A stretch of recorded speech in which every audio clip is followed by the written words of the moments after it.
Well, now come on in here, sugar. Sit yourself down by the fire. No, closer. The woods are quiet tonight, too quiet. And when the wind dies like that in Shelby County, some folks say it means something is moving. Tonight's tea is old, passed down by whispers and warnings. Because some stories don't come from ghosts or haunted houses, they come from something older. Older than the white fences, older than cotton, older than Tennessee. Tonight's story is called The Skinwalker of Shelby County. Now, before we begin, sugar, let Granny tell you this plain. You don't say that name loud, and you never say it after dark unless you're telling a story like this one. Where it comes from, that name, it don't belong on our tongue. It belongs to the old ones.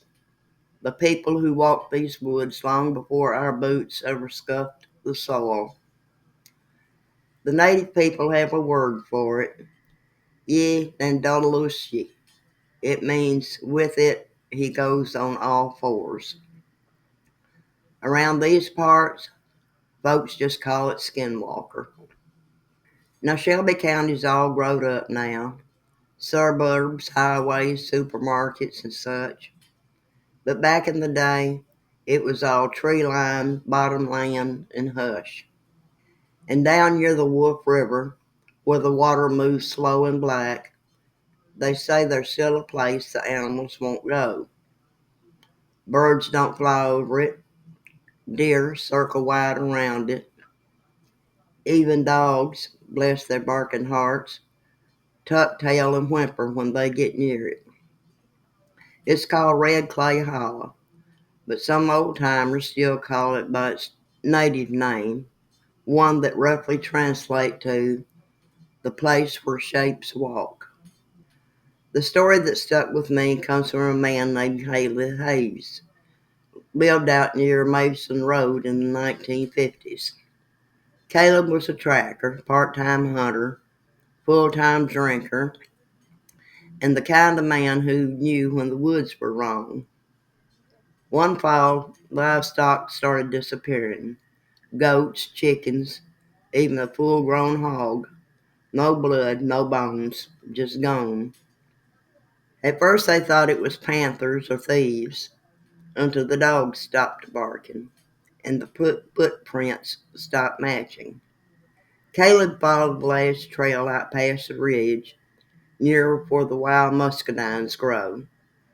He said he found a clearing he didn't recognize, though he had walked those woods since boyhood.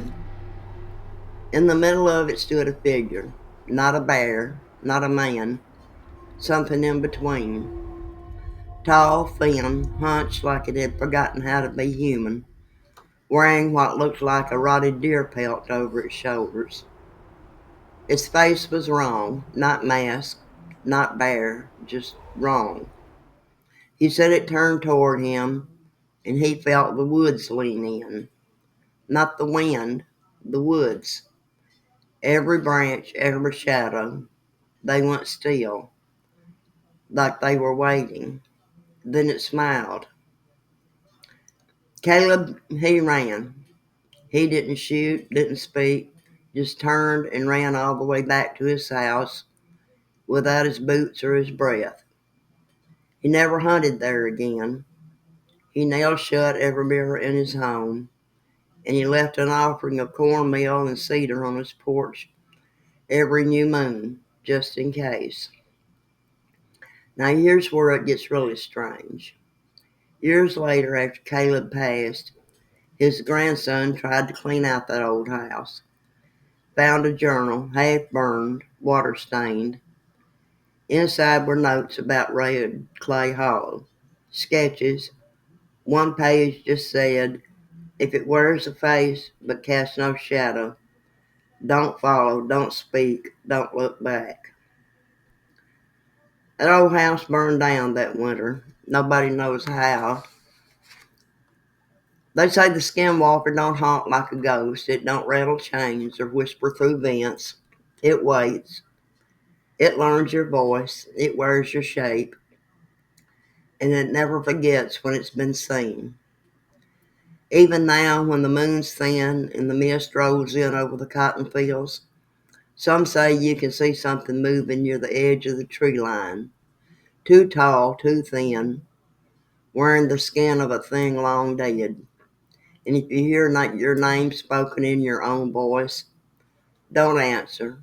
It ain't you calling. Now remember what Granny told you. Not every story is meant to be passed down lightly. Some are meant to warn. Don't go whistling through Red Clay Hall. Don't look too long at shadows that move against the wind. And above all, never trust a voice that sounds like your own. Good night now, sugar, and may whatever walks in skin never walk your way.